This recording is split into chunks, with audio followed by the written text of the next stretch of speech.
আজকে আমরা দেখব এই 3D অ্যানিমেশনের মাধ্যমে মানুষের পৌষ্টিক তন্ত্র অর্থাৎ human digestive system. Human digestive system দুটি অংশ নিয়ে গঠিত।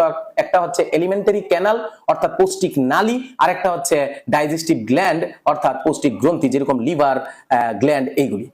তো প্রথমে আমরা এই গ্ল্যান্ডগুলিকে সরিয়ে দিচ্ছি, যত গ্ল্যান্ড আছে। এখন আমরা এক মুখ্য গহ্বর থেকে পায়ু পর্যন্ত ডিসকাস করব।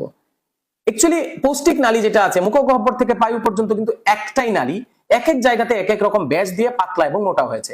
এইটা হচ্ছে মুখ্য গহ্বর।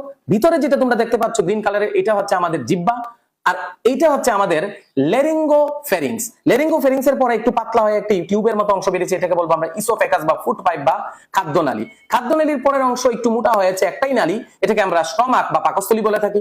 স্টমাকের পরের অংশ যেটা চিকন কয়েলের মতো পেঁচানো, এটাকে আমরা বলবো ক্ষুদ্রান্ত বা স্মল ইন্টেস্টাইন। স্মল ইন্টেস্টাইনের তিনটি অংশ, স্টমাকের সঙ্গে যেটা, এটাকে বলবো আমরা ডিউডেনাম। ডিউডেনামের পরের অংশ যেটা, এটাকে বলবো আমরা জেজুনাম। জেজুনামের পরের অংশ যেটা, এটাকে বলবো আমরা ইলিয়াম। ইলিয়াম যে অংশের সঙ্গে বৃহদন্তের সঙ্গে যুক্ত হয়েছে, এটাকে বলবো আমরা সিকাম।